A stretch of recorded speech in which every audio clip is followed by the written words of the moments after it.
一命二运三风水，风水好坏和你大有关系。欢迎大家来到今天的小酱之命理讲堂。今天小酱之主要给大家讲讲这8种面相的男人，一有钱就会变坏。俗话说，没钱的时候世界掌控男人，有钱的时候男人掌控世界。男人没有钱的时候人微言轻，事事都得听从别人的安排，很是压抑。可一旦有钱了，也就有了变坏的资本，自己原有的需求也就凸显出来了。那么哪些男人有钱就容易变坏呢？今天小酱汁就和大家说说。8种面相的男人有钱就变坏。脸型偏长，嘴唇厚的男人。如果一个男人脸型长得比较长，再加上嘴唇较厚的话，这种男人一般性格非常的开朗，语言能力特别强，非常的善于表达，在异性面前也很会说话，也很会甜言蜜语逗女生开心，所以在男女关系中非常的受女性喜欢，甚至还会有异性主动投怀送抱。但是这种男人对待感情很难专一，特别是在有钱以后，会经常的看不起人，为了利益可以翻脸不认人，与女生交往大多抱有目的性。眼神不端正的男人。眼睛是心灵的窗户，最能反映出一个人内心的真实世界，也可以看出一个人的意志力强弱。眼神端正的人一般为人比较正直，个人能力非常强，运势比较的顺畅。而如果一个男人眼神不端正或者斜视的话，这种男人一般比较的好色和多情，占有欲极强，对待感情非常的不专一。一旦有钱以后，就会在外面花天酒地，甚至还会在外面包养小三或者情妇，对妻子缺少关怀。下巴尖削的男人。在面相学上来讲，下巴以圆润饱满为佳。如果一个男人下巴尖削无肉的话，这种男人大多比较的尖酸刻薄，为人比较的自私，对家庭缺乏责任感，没有上进心，贪图享乐，不善于打理和规划钱财，花钱也没有概念，所以无论他们有多少钱，最后都会被他们挥霍一空，有钱后容易变坏。鼻梁凹陷的男人。鼻子对于男人来说有常夫妻宫，代表了自己的另一半。婚姻宫顾名思义，代表了一个人感情发展和婚姻发展的状况。如果一个男人鼻梁凹陷，从而导致夫妻宫的位置比较明显内凹的话，这种男人一般意志力比较的薄弱，自我控制力比较差，感情非常的不顺利。一旦有钱后，容易经不住诱惑，做出忘恩负义之事。桃花眼的男人。桃花眼即眼睛睫毛较长，眼尾微微上翘，黑色的瞳仁喜欢往上面斜视，状若桃花，故称为桃花眼。拥有桃花眼的男人总是会给人一种似笑非笑的感觉，为人比较的乐观和阳光，非常的有亲和力，所以异性缘一般非常的好。但是这种男人性格游离不定，一旦有钱后更是难以克制自己的欲望，喜欢扎在女人堆里，婚后容易出轨。夫妻宫凹陷。奸门也叫做夫妻宫，而太阳穴总是凹陷或者有恶纹，那么是不吉利的面相，它代表着一个人的感情跟夫妻运。一旦男人是这种面相，那么则说明这种男人没有什么自控力，外界的诱惑总是抵挡不住，喜欢贪财好色，属于纨绔子弟。一旦这种男人有钱了，就更加不会受到外面的诱惑了，更加不想顾及结发妻子的情面，做出对不起妻子的事情。颧骨凹陷。颧骨在面相学中代表着一个男人的官路跟气势，一旦男人的颧骨往里凹陷或者凹陷过度，那么这种面相的男人性格太过刁钻，总喜欢鸡蛋里挑骨头，总认为自己妻子这儿做得不好，那儿也做得不好，如果找到了可以让自己发达的好机会，就会抛弃糟糠之妻，属于薄情寡义的面相，从来不会讲究什么情分。鹰钩鼻。所谓的鹰钩鼻，就是指鼻梁微微弯曲向上翘，而鼻头有尖，看起来就像是老鹰的鼻子一样。而一般拥有这样面相的男人，多半心肠比较的狠毒，常常喜欢做坏事，而且城府比较的深。无论是婚姻还是朋友，都可以做成利益的交换。所以这样的男人有钱必定会立马就会抛弃妻子，没有人情味儿。2. 这5个生肖的男人有钱就变坏。1. 生肖蛇男。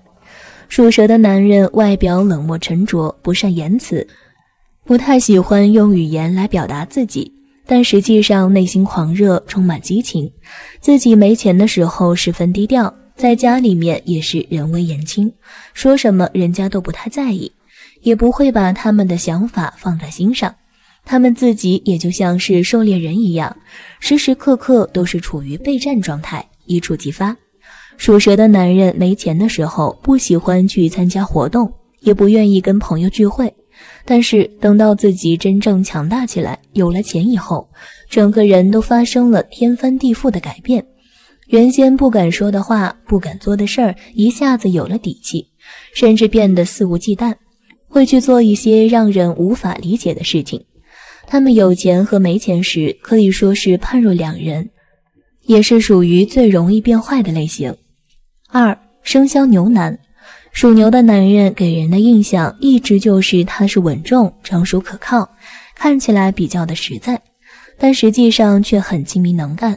在自己没有什么钱的时候勤勤恳恳，任劳任怨，可是等到有钱了的时候，也就有了资本，内心变得狂热起来，不再墨守成规，也不再那么实实在在了。属牛的男人有钱没钱判若两人，没钱的时候所有的心思都在赚钱上，没有过多精力去想其他的，而有钱以后就开始慢慢变坏，不再低调谦虚，而是高调出席各种宴会，肆意请客送礼，接受人家的赞誉和夸奖。当有人阿谀奉承或者是自愿献媚时，他们整个人就开始飘起来，内心得到极大的满足，变坏只是时间问题。3. 生肖马男。属马的男人争强好胜，凡事都想要做到最好，不甘落于人后。没钱的时候倒是本分可靠，做事认真严谨，一丝不苟，在家里也没什么地位，家里的人也不会把他们的意见当回事儿，自己内心感觉压抑得很。等到自己赚到钱了，第一件事自然就是到处显摆张扬。属马的男人没钱的时候倒也还算是好男人一枚，事事以家为主，但是很多时候却不被家人认可。所以一旦有钱了，自己有了足够的资本和底气，就会变得肆意妄为，不把别人放在眼里，说话做事都没了分寸，在感情方面也有了很大的变化。对于主动示好的女子，不拒绝也不答应，任由发展，从而影响了自己的感情生活。4. 生肖龙男。属龙的男人原本非常自信且有骄傲，但是在自己还没什么钱的时候，家里大小事务理应都由老婆做主，事事都由他们说了算，自己却是人微言轻，也不愿多去参与。可是等到自己有了钱之后，随着家庭地位的提升，便会用仰视的视角来对家人指手画脚，可是这时候他们的意见反而容易得到认可。属龙的男人没钱的时候，会主动跟身边人打成一片，超有亲和力，让人感觉很舒适。可等到自己有一天发达了，有钱了，便会把曾经交好的人抛之脑后，去结识更有钱或者更有实力的人，不再愿意与先前的伙伴来往。他们会自我膨胀，甚至感觉自己是高高在上，别人都得仰视自己。5. 生肖兔男。属兔的男人表面上看起来温文尔雅，谦卑有礼，但实际上目的性很强，无论做什么事情，接触什么人，都是带有目的的。他们没钱的时候倒也还算是居家好男人一枚，生活重心都在家人身上，可是一旦有钱了，整个人都飘起来了，即便是自己同甘共苦的结发妻子，可能也不太在乎了。属兔的男人一旦有钱了，脾气也会变得特别的大，动不动就冲家人发火，还常常在外面花天酒地，迷恋女色。回到家，如果老婆多问几句，还会不耐烦地反驳回去。他们没钱的时候倒还好，会耐着性子陪伴家人，可是一旦有钱就判若两人，时常找借口溜出去偷腥，或者跟一些酒肉朋友胡吃海喝。有些男人只能共苦却不能同甘，女人在选择另一半的时候一定要小心，这种男人不能选择。又懒又穷面相，心比天高，命比纸薄。现如今的社会，很多女人好吃懒做，什么都不愿意干，自己没什么本事，却总想着靠男人过上舒服的生活，不断的给自己的丈夫施加压力，让人苦不堪言。那么在面相学中，哪些女人的面相属于又懒又穷的特征呢？哪些女人面相又属于赚钱能力极强的特征呢？今天小酱汁就和大家说说。一、又懒又穷的女人面相。一、脖子短小。面相中看脖子短小的女人，为人是非常懒惰的。这种人生活中没有什么追求，能躺着绝对不会坐着，而且为人非常邋遢。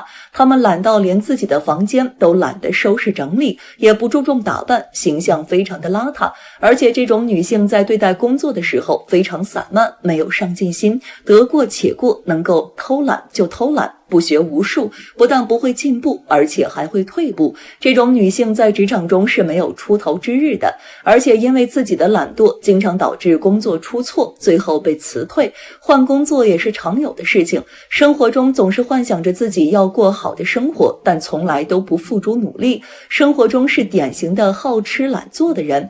二、法令纹长。面相中看法令纹长的女人会很穷，这种女人的依赖性非常的强，平时好吃懒做，吃不了苦，做事儿遇到困难就会退缩，从来都不会主动解决问题，以至于他们离成功很远。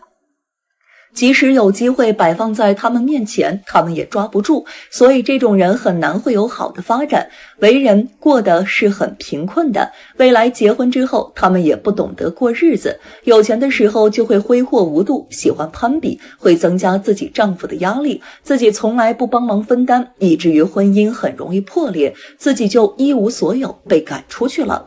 三、下巴短小。面相中下巴其实代表着不动产和晚年运势，若一个人的下巴短小，会是不太好的一种象征。一般这种面相的女人性格都不太好，为人暴躁，难以相处，平时没有什么人缘，加上自私自利，好吃懒做，以至于她们做什么都很难做成。生活中经常怨天尤人，不懂得通过努力改变现状，总是幻想着天上掉馅饼。这种女性在事业上面永远都不会有好的机会，跟自己的家人关系也不亲，没有亲人的帮助，又没有事业的支撑，所以他们日常会过得很艰难，即使未来结婚了，婚姻也不幸福，不由于他们太过于好吃懒做，最终还是导致与伴侣发生矛盾。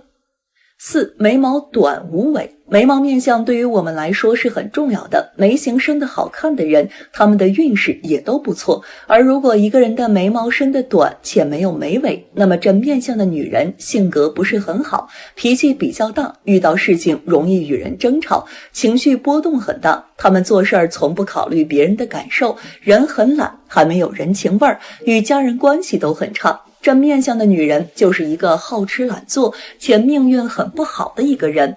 五、额头低窄。额头低窄的女人没有什么智慧，她们智商不高，不像额头宽阔的人。额头宽阔的女人聪明有学识，是个很有能力的人，而额头低窄的女人则是一个智力不高，没有眼界，目光短浅的一个人，做事儿从来都不做长远的打算，只顾眼前，在工作总是嫌弃自己工作太苦太累，或者嫌弃工资低，自己就不愿意做。他们生性懒惰，一生都一事无成。六、面大鼻小。在面相中，鼻子代表自我，代表一个人的财运如何。如果女人脸大，但是鼻子却很小，整个鼻子占脸的比例非常小，这面相的女人自我控制力很差，她们是个不喜欢约束自己的女人，自我约束能力很低，又没有上进心，是个喜欢好吃懒做的人。她们一生自立艰辛，没有什么依靠，最终还会把钱财都散掉。面大鼻小的女人命运很差。7. 浮堂凹陷。浮堂宫位于眉尾上方约1公分的位置处，从中可以看出女人的婚姻幸福指数与福气等。以浮堂宫长的明亮微黄为福气，若是在此处的位置长与恶质，则往往大多数的情况下，他们对待感情不专一，容易做出对不起自己伴侣的事情，所以他们离婚与再婚的次数比较多，甚至会一家过得不如一家，只会败坏自己的福分，所以别指望他们以后会把日子过得好，只会越过越差。2. 挣钱厉害的女人面相。1. 鼻子笔直。鼻子就是人的财帛宫，鼻子的长势如何与一个人的事业和财富密切相关。普通塌鼻梁女人性格懦弱，缺乏主见，缺乏判断和决断能力。假如女人的鼻梁笔直，鼻头有肉，鼻翼丰满的话，这种女人一般都很自信，有很强的好胜心，不管做什么事儿都不甘人后，努力上进。这样的女人在职场上容易成为女强人，爬到管理层的高位，能在事业上取得不错的成绩，财运很好，赚钱能力很强。但如果女人的鼻梁过高，则性格太过独立和强势，反而会对婚姻不利。2. 面型圆大。脸型比较圆的，腮骨突出，额头扁方形，是有骨感的圆。这种类型的女人大多比较独立，做事果断，让人十分放心，事业上很努力，有上进心，有一帮自己很喜欢的朋友，人际关系很好，很乐意帮助人，但很少有贵人相助。如果结婚能够得到另一方的支持，生意一定会又红又火，在事业上的成就也就多了些。如果丈夫没有这种能力，他也会尽力去帮助扶持，付出的很多，自然夫妻幸福，家庭美满。3. 耳朵大。俗话说得好，看福在耳，从一个人的耳朵可以看出这个女性的福气大小。若是一个女性的耳朵大，说明这样的人有富贵的特征。他们不管做什么都是运气很好的，能够获得众人的支持，在公司中是获得万众瞩目的。不仅长相甜美，而且事业心很强，能够脚踏实地的做工作，是平时的时候不会想一些歪门邪道，一般都是靠自己的聪明才智来挣钱。这种女人是富贵长寿的，在晚年也能够享受一番待遇。4. 双眼有神。眼睛是心灵的窗户，眼睛长得双眼有神，间距稍宽的人则是一个很有福气的面相。这样的女人眼光比较长远，会给自己的未来制定一个长远的规划，并且会朝着未来的目标而去奋斗和努力，很有贵人运，做什么都能够发达致富，事业上的运势比较好，能够很好的掌控自己的运势，而且还经常会获取意外之财，所以财运真的很好，没有任何经济压力。5. 额头平满丰隆。额头主一个人事业宫，无论男女，事业运都可以从额头看出来。在面相学里面，一个额头平满丰隆宽阔的女人，她们的事业运就比较旺盛，在职场上可以创造出不少的成就，而且管理能力很强，非常适合做领导级别的人物。所以假以时日，这种女人大部分都能够处于社会的高层，也就是说，这种女人是女强人的，赚钱能力不输男人分毫，甚至还让男人都自愧不如，所以这种面相女子可是女中豪杰呀。6. 法令纹特别明显。法令纹的面相如何，关乎着女人的事业。事业强的女强人，其赚钱能力自然非常强。所以想要了解一个女人的赚钱能力好坏，还得从法令纹的面相之中看透。面相学中认为，法令纹非常明显的女人，是一个做事儿有原则、有魄力，且统御能力很强，非常善于发号施令的女人。这样的女人通常能够在职场上有一番作为，通常可以成就一番事业，故而赚钱能力非常强，是一个赚钱能力强劲的女强人。7. 双唇红润且下巴饱满。双唇红润，脸上红润泛光，这说明了每天都会有好运气。下巴饱满的人，样子不但看起来有福气，其实质就很有福气，财运比较旺，物质生活非常富足，且不宜发生较大的变动，能积累可观的财富，如女性有贵妇之称。这些人赚钱有自己的优势，外表憨厚老实，值得让他人信赖，同时凭着他们惊人的能力，对事业的一腔热血，完完全可以把这些优势运用到赚钱的方面去。行善与作恶在面相上会有何反应？善行积福，恶行损德。不过善行与恶行总在一念所起，一个人一生中总是会犯这样那样的错误，从而造就恶业，也会或多或少的有意无意之中种下善因，以待福慧的成熟结果。有了恶业并不可怕，只要你心存善念，真心悔罪，亦能消灭灾祸。有了善业也不用沾沾自喜，还得持续努力，不然亦会沉沦与堕落。同时也不要对别人的善心怀妒忌，更不能对别人的恨而耿耿于怀。故此每个人都要对别人隐恶扬善，对自己要隐善扬恶。但是有人总是怀着侥幸的心理，认为自己做的隐秘，别人不知道，于是心魔缠困，不能自拔。其实无论你干得多隐秘，别人也会知道，只是别人有怀柔之德，不愿意说出来而已。因此才有天知地知，你知我知的说法。不过我们要说的不仅天知地知，你的身上也有记录，你积累了多少阴德，造就了多少恶业，这个记录就像树木的纹理一样，诚实无欺地保留下来。一、行善作恶后面相有哪些特征？最为典型的记录就是你的阴质纹，即面相上阴质部位留下记录的纹理。阴质亦称为泪堂、龙堂、凤带，是指面相中位于两眼下卧蚕内的部位，在12宫中为男女宫所在处，主管子嗣的有无。故此相学神异复有云：阴质肉满福重心灵之说，意为阴质部位丰满者为福贵之相。原因就是古人以多子多孙为福，故相学认为，若眼下阴质部位光明润泽，子嗣环绕，为行善积福所致。纵然有克子之凶兆，也会因为既有阴德而生贵子。相反，若多有不善之举，则会使眼下青暗虚肿而破吉相，有损子女。若改恶从善，助人积德，蠢肉即会生出阴质纹，化凶为吉，绝处逢生。相传春秋时有名商渠者，年届45子，孔子见其眼下隐现阴质纹，断其必得贵子，后来果被严重。另外，除眼下卧蚕部位外，阴质纹还可以在颜面其他的部位显现。袁柳庄在水镜神相中归纳有36阴质部位，比如双眼、天中、天庭、天门、天府、山根、年兽、准头、法令、地阁、眉角、命门、天仓、印堂、四子、四门、三阳、三阴、丹田等等。这些部位出现吉纹或者吉气喜色，亦可以补救面相中原有的缺陷，化凶为吉。反之，这些部位若出现恶纹或者恶气败色，则会由吉变凶。故相学中有阴质乃心田之灵苗，能唤回人之造化而变吉变凶的说法。阴质纹、阴德纹，做好事善也得来。比如不少消防队员做上3到10年也会出现这种纹，大阴德纹呈网状，阴天更易看见。儿女宫上眉上出现为小阴德纹，天生得来，上辈的余德降在自己身上。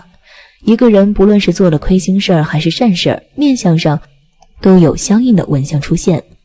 阴德纹一横或者2横，缺德纹表现为双颈或者竖纹，颜色光明润泽，不枯陷，有种黄而明的气色和纹路环绕，似纹非纹，有时不易发现。要看得见黄色纹路，要在休息或睡觉时皮肤松弛的时候看得比较清楚，或者在灯下和阴天亦会见到。做了一点亏心事或者一点点善事，在脸上不能一下子明显表现出来。如果做了大坏事或者大善事，或者坏事善事做得多，脸上也就会出现相应的纹路。善行表现为阴德纹，恶事表现为缺德纹。大体而言，缺德纹或者阴德纹常常表现在以下几个部位：一、印堂。印堂号命宫，主一生荣枯。人如果做了亏心事儿，或者祖上失德，或者前世失德，会有一条悬针纹。这条悬针纹上克父母，下克妻儿。这个克不一定是克死，很多都给父母妻儿带来很多麻烦及不幸。不过有了这个纹也不可怕，只要你一心谦善，这个纹相也可以转变，生活也会慢慢顺利，开始从倒霉转向如意了。二、眼下，眼下称为子期宫、阴德宫，是主要表现一个人德行的地方。假如一个人从小眼下都是平满且有黄明之光的，是谓有素德有仙骨。假如一个人从小就有眼袋或者黑眼圈或者眼袋下陷，是属于先天精气神不足，先天肾虚，所以相法上说这种人子期弱，不容易生孩子。所以这种要勤修静，清心寡欲，广积阴德。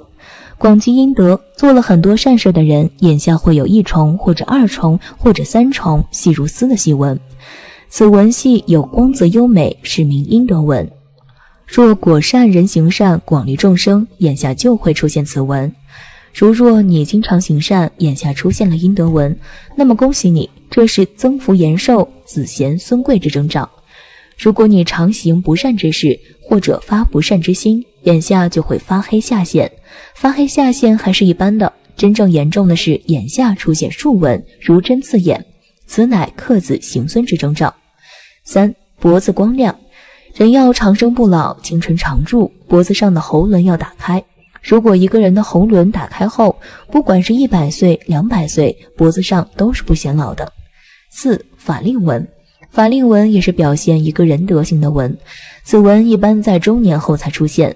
法令入口名饿死相，又名腾蛇入口。虽然法令入口不一定饿死，但最起码老来孤苦。